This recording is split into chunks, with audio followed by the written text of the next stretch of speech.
O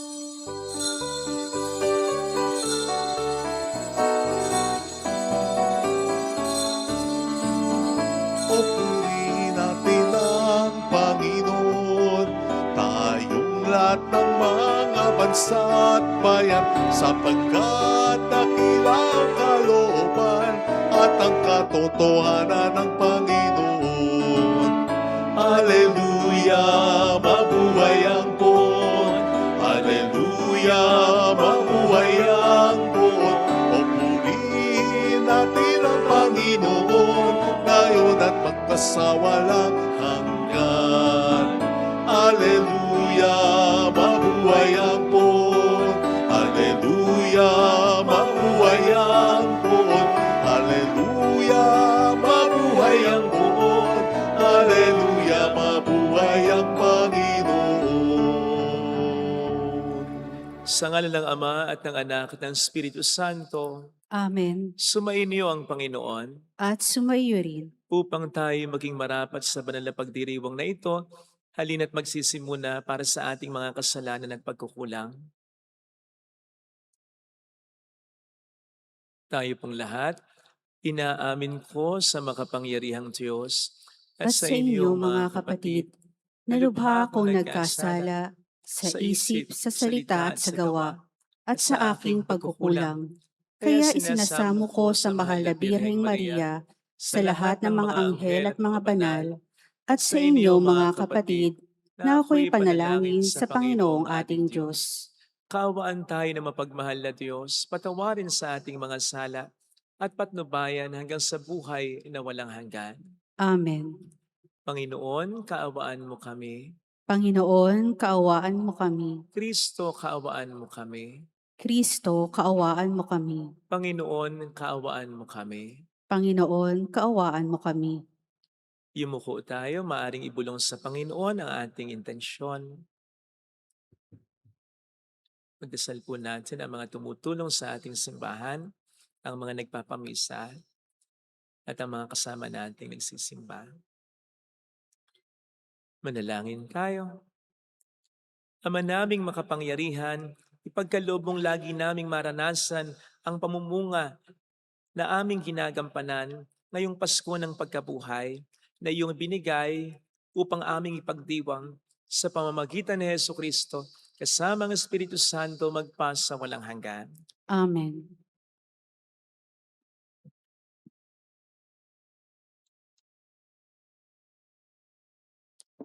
Ang salita ng Diyos mula sa mga gawa ng mga apostol. Mula sa Troas, tuloy-tuloy kaming naglayag patungong sa Mutrasya at kinabukasay sa Neapolis. Mula rooy nagtungo kami sa Pilifos, isang kolonyang Romano, at patungong lungsod sa dakong iyon ng Macedonia. Nanatili kami roon ng ilang araw, at ng araw ng pamamahinga, lumabas kami ng lungsod at nagpunta sa tabing ilog sa isang pook na inaakala naming dakong pananalangan ng mga Hudyo. Naupo kami at nakipag-usap sa mga babaeng nagkakatipon doon. Kabilang dito ang isang nagngangalang Lydia, taga Thyatira, at mangangalakal ng mga telang purpura.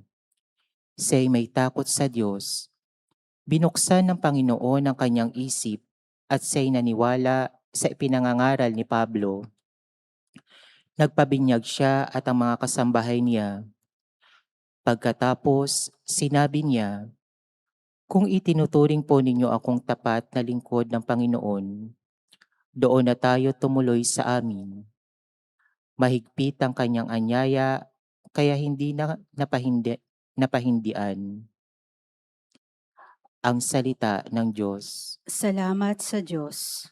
Panginooy nagagalak sa hirang niyang mga anak. Panginooy nagagalak sa hirang niyang mga anak.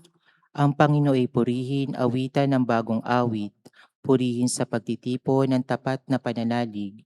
Magalak ka, O Israel, dahilan sa manilikha, dahilan sa iyong hari, ikaw Siyon ay matuwa. Panginooy nagagalak sa hirang niyang mga anak. Purihin sa pagsasayaw, purihin ang kanyang ngalan. Alpat tambol ay tugtugin at siya'y pupurihan. Panginoon nagagalak sa kanyang mga hirang na nangakapagkumbabay, tagumpay ang ibinibigay. Panginooy nagagalak sa hirang niyang mga anak. Sa tagumpay na natamo, magalak ang mga hirang. Sa kanilang pagpipista ay magsaya't mag-awitan. Sa pagpuri sa Panginoon ay bayaang magsigawan. Ang tatanggap ng tagumpay ay ang kanyang mga hirang. Panginooy nagagalak sa hirang niyang mga anak.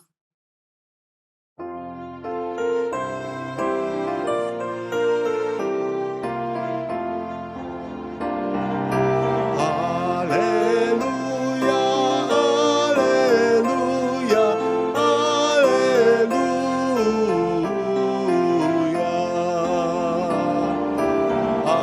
Hallelujah, hallelujah, hallelujah.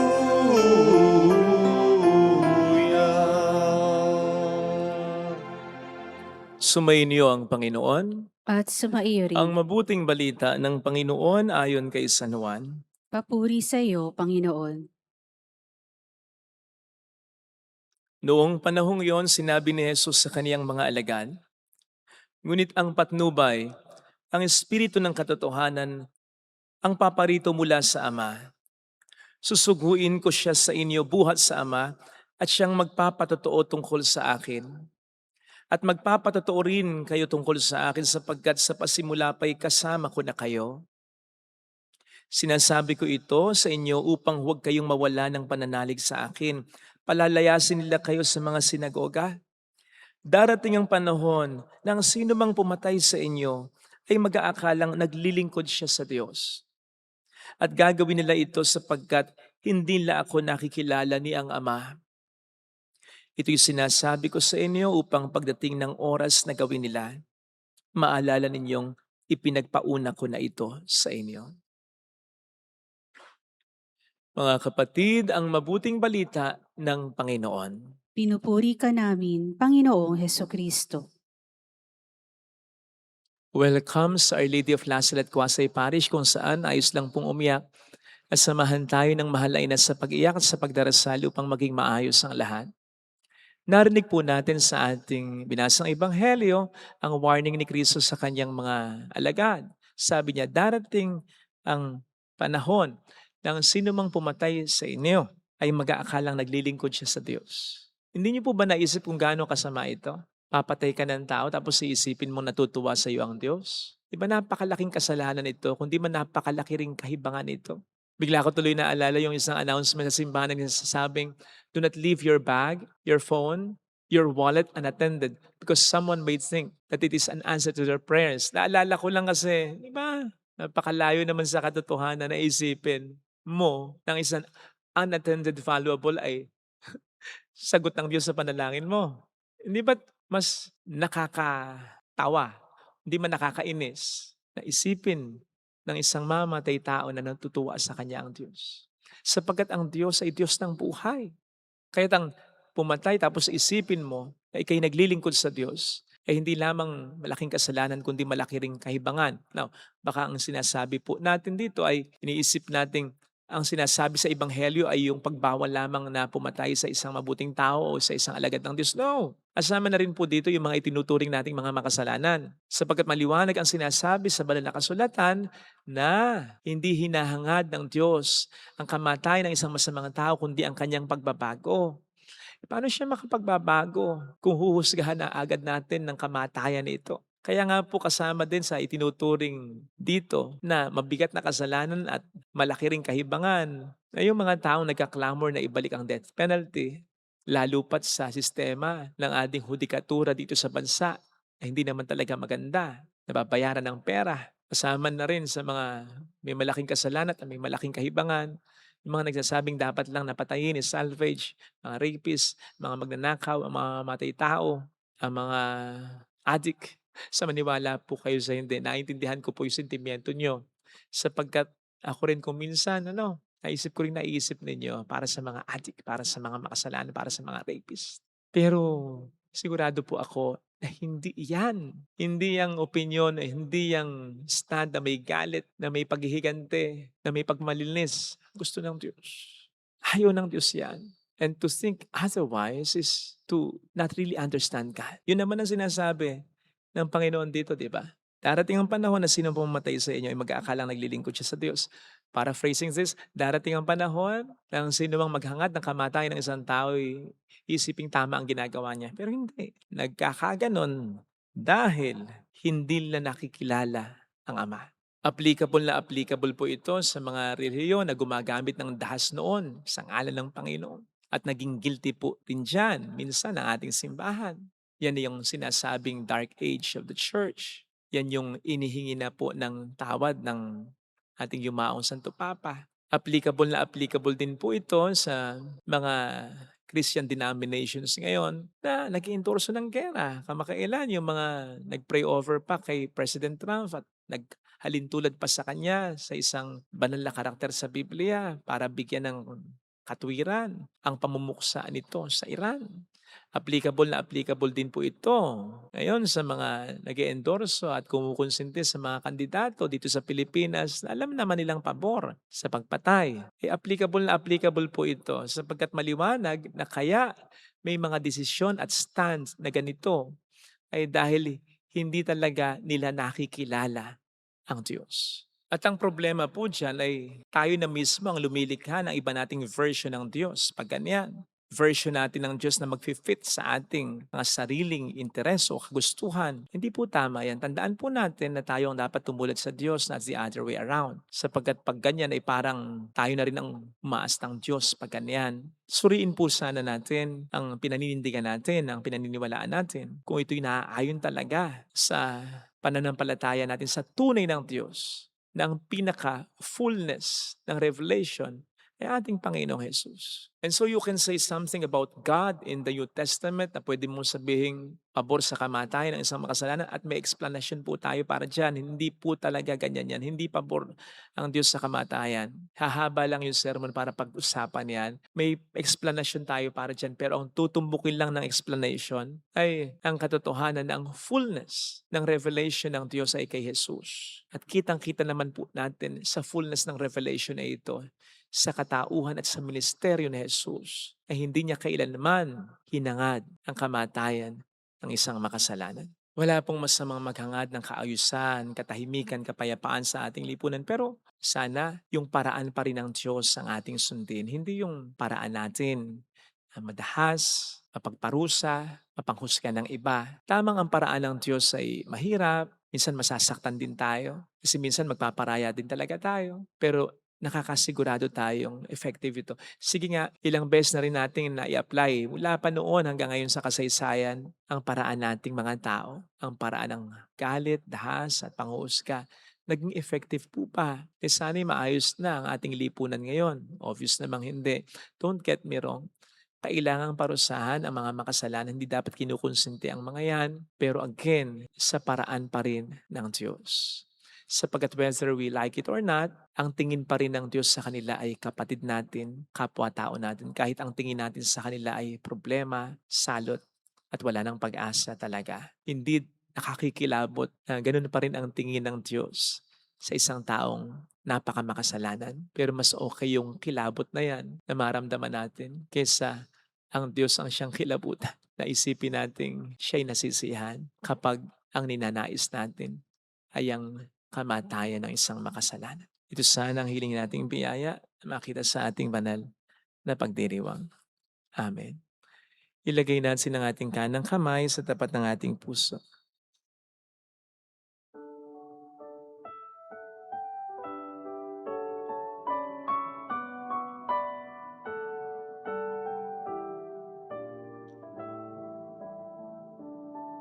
Alam kong may magagawa. Alam kong Walang may imposible sa Kanya. magagawa ang Diyos. Alam kong may magagawa ang Diyos.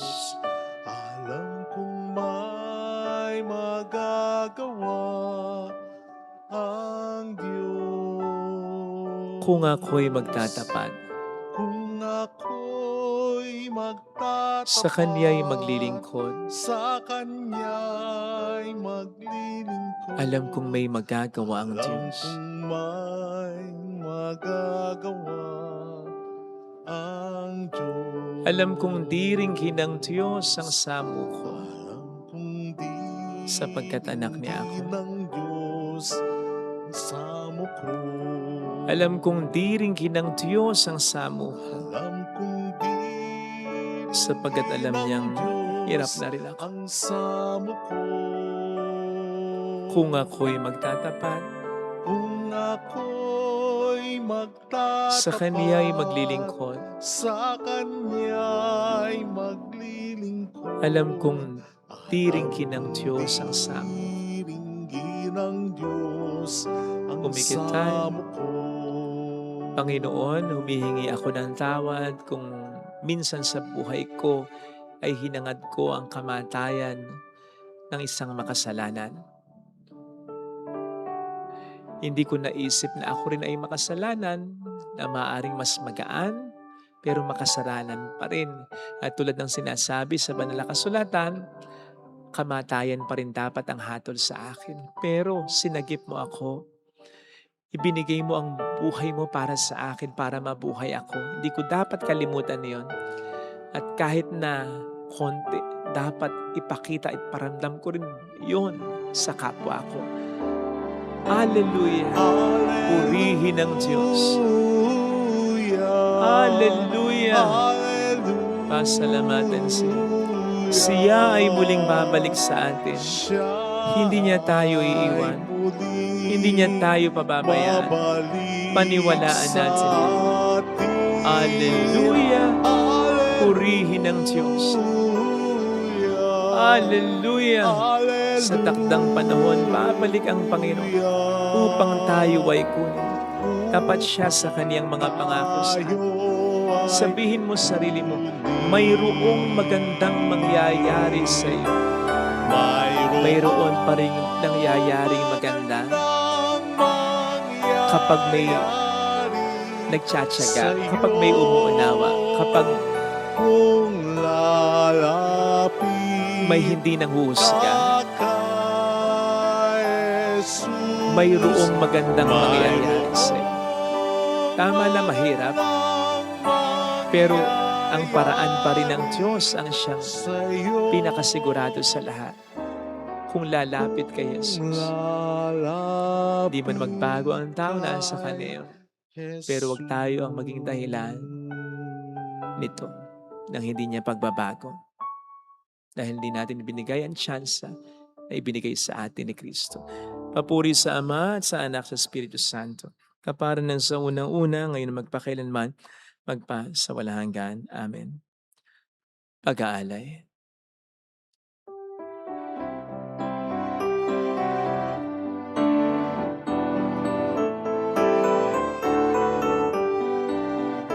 mula sa mga butil na umitik ng buhay, na tipong mga trigo'y sa tinapay magwawakas, pinagpaguran na lipat na kamay, at ang pawis na sano'y nunukal, tanging sa iyo lamang inialay, sa gisag na walang kapantay, mula sa mga baging ng kinumpol na ubas, tinaning mga bunga, ang katasay naging alak, pinagpaguran na lipak na kamay, at ng pawis na sano'y nunukal, tanging sa iyo lamang inialay, sa gisag na walang kapantay. Manalangin tayo, pang ating handog ay maging kalugod-lugod sa Diyos namang makapangyarihan. Tanggapin nawa ng Panginoon itong paghahain sa iyong mga kamay, sa kapurihan niya at karangalan sa ating kapakinabangan at sa buong sambayanan niyang banal. Ama naming lumikha, tanggapin mo ang mga alay ng iyong sambayanang natutuwa ang pagkabuhay ng iyong anak na niloob mong aming ikatuwa ngayon ay papagbungahin mo ng galak na mananatili sa amin habang panahon. Sa pamamagitan niya, kasama ng Espiritu Santo magpas sa walang hanggan. Amen.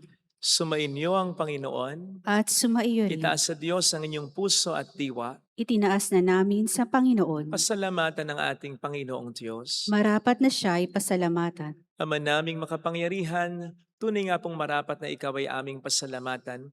Ngayong ipinagdiriwang ang paghahain ng Mesiyas, ang maamong tupa na tumubos sa aming lahat. Ang katawan ng anak mo sa krus na bayubay ay handog ng pag-ibig na walang kapantay. Ito ang paghahaing ganap mong kinalugdan. Ito ang nilunggati ng dating pag-aalay. Ang buong sarili ng anak mong si Jesus ay inihain sa iyo upang kami matubos. Siya ang dambana at paring naghahandog. Siya pa rin ang tupang handog na ibinukod.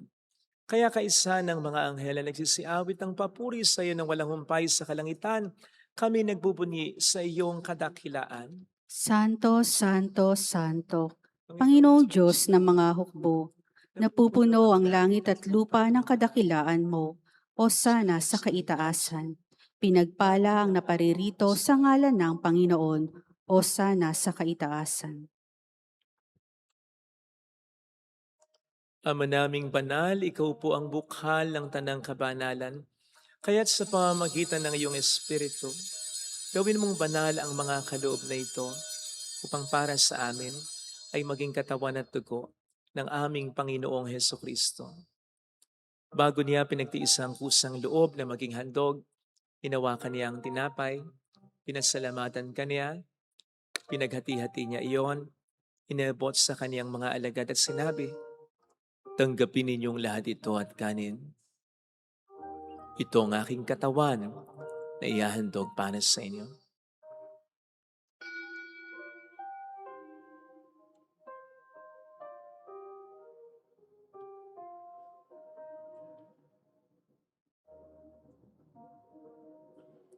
Gayon din naman nang matapos ang hapunan, hinawakan niya ang kalis, muli kaniyang pinasalamatan. Iniabot niya ang kalis sa kaniyang mga alagad at sinabi, "Tanggapin ninyong lahat ito at inumin.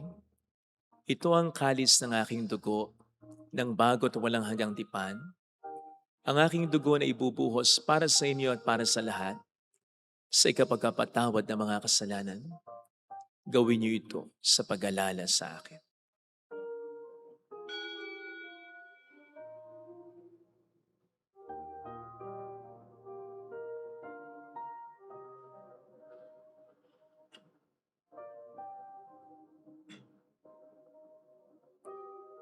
Ang misteryo ng ating pananampalataya. Si Kristo'y namatay, si Kristo'y nabuhay, si Kristo'y babalik sa wakas ng panahon. Ama, ginagawa namin ngayon ang pag-alaala sa pagkamatay at muling pagkabuhay ng iyong anak.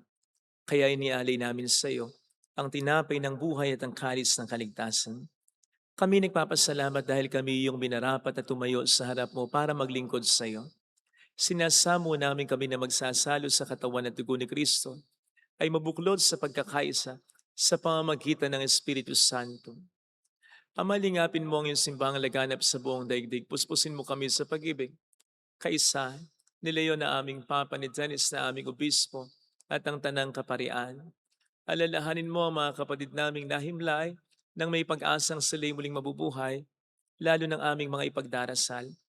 Saglit nating alalahanin, ipagdasal ang ating mga kakilalang yumao sa pagkakataong ito.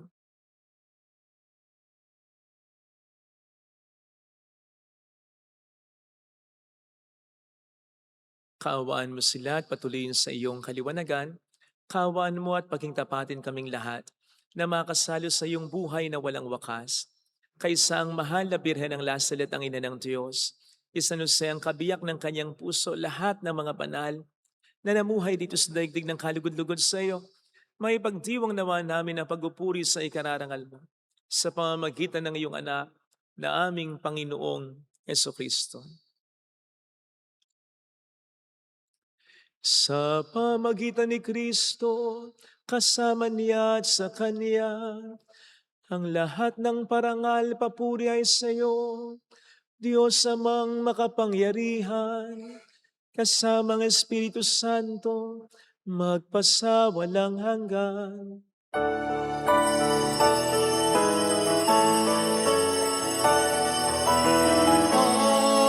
Amen. Amen. Amen.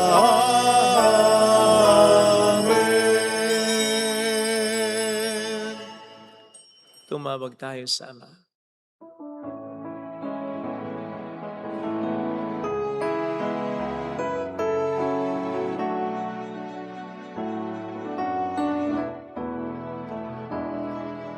Ama namin, sumasalangit ka, sambahin ang ngalan mo, mapasa amin ang kaharian mo, sundin ang loob mo dito sa lupa para nang sa langit. Bigyan mo kami ngayon ng aming kakanin sa araw-araw, at patawarin mo kami sa aming mga sala, para ng pagpapatawad namin sa nagkakasala sa amin.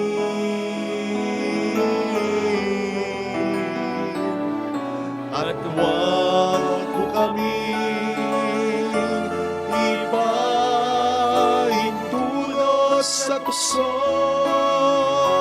at iadya mo kami sa lahat ng masama.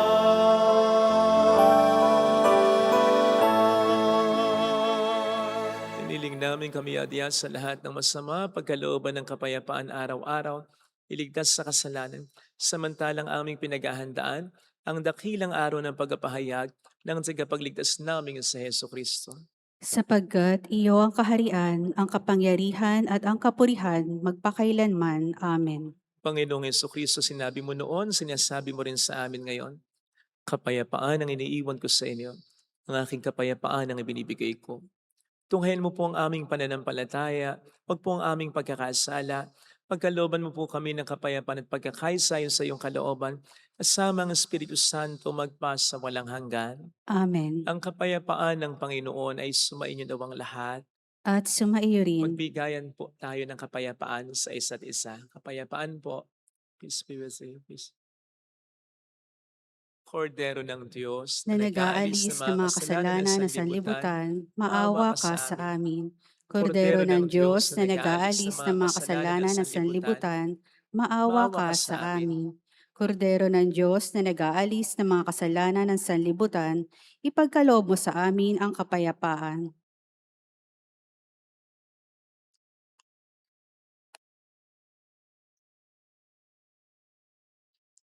Narito sa harap natin ng Panginoon ang ating buhay at kaligtasan. Mapalad tayong inaanyayahan. Panginoon, hindi ako karapat-dapat na magpatuloy sa iyo, ngunit sa isang salita mo lamang ay gagaling na ako.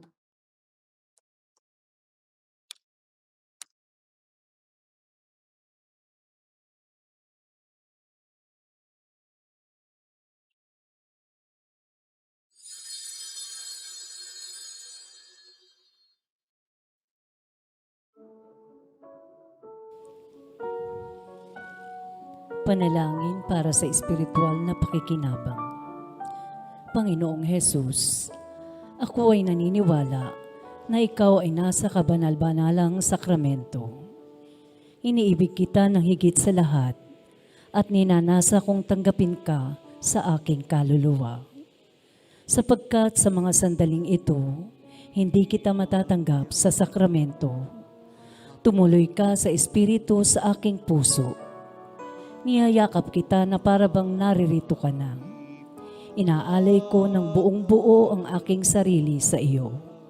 huwag mong hayaang mawalay ako sa iyo. Amen. At taba. Ang mabuting balita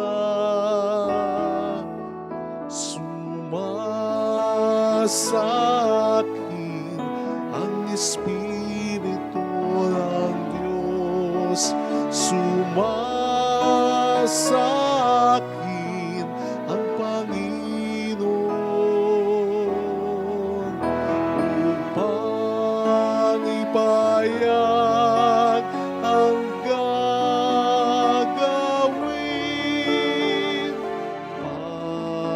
Pagliligtas ng Panginoon, sumasakin ang Espiritu ng Diyos. Sumasakin ang Panginoon upang ipahayag ang gagawin.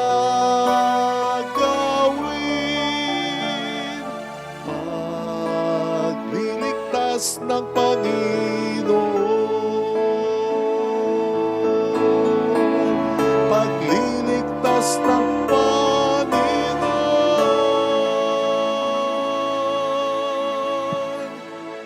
Manalangin tayo.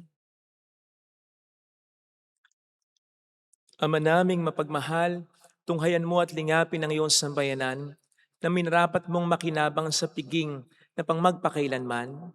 Pagkaloob mong kami maluwalhating makarating sa pagkabuhay na magtatampok sa amin sa iyong piling sa pamamagitan ni Jesucristo, kasama ng Espiritu Santo magpasa walang hanggan. Amen. Holy God, Holy Mighty One, Holy Immortal One. Have mercy on us and on the whole world. Holy God, Holy Mighty One, Holy Immortal One. Have mercy on us and on the whole world. Holy God, Holy Mighty One, Holy Immortal One. Have mercy on us and on the whole world. Jesus, King of Mercy. We trust in you. Alalahanin. Alalahanin, o mahal na Birhen ng Lasalet, ina ng pag-asa. Ikaw ang nagpaalala sa aming magbalik loob sa Ama. Ito ang nagpapatunay ng kagandahang loob mo'y nananatiling busilak. Sa pag-aaruga mo sa amin, tungkulin mo'y tinupad. Sa paanan ni Kristo'y itinuring mo kaming mga tunay mong anak. Kaya ninais mong ni Isay huwag mapahamak, maging sa iyong walang tigil na pananalangin, pati luhay pumatak. Huwag naman mawala ng saysay ang iyong paghihirap. Hiling nawa namin sa iyo o aming inang liyag, na matapos ang pakikibaka namin sa mundong ito, at sa pananatili naming tapat kay Kristo, sa kapurihan mo'y makibahagi kaming ganap, upang kung nasaan ka ngayon ay maparoon din kaming lahat, at ang kaganapan ng kalwalatian ng Diyos Amay tuluyang matupad siya nawa. Mahal na Birhen ng Lasalet, tagapagkasundo ng mga makasalanan. Ipanalangin mong walang patid kami mga dumudulog sa iyo. Marami pong salamat sa inyong pakikiisa at sa mga tulong na binibigay ninyo na nagiging dahilan para marami din po tayong matulungan. Salamat po sa inyong tiwala. Ang Diyos na po ang bahalang gumantis sa inyo. Thank you.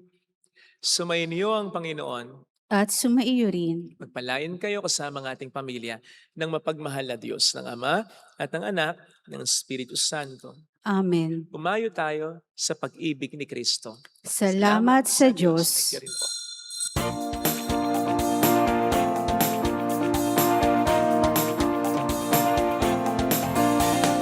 Mary, Mother of the Lord, here is a prayer we sing to you. Let your tears sip in our minds and hearts as once they fell at Lasalle. Tell your people how to live again. Tell your people how to sing again. Tell your people how to dance again. Tell your people how to pray again.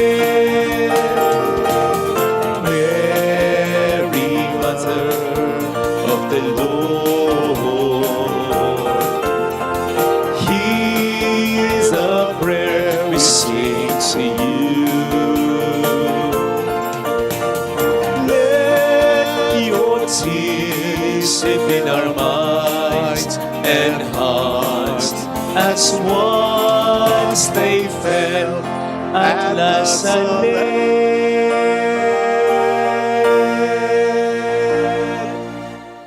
Thank you.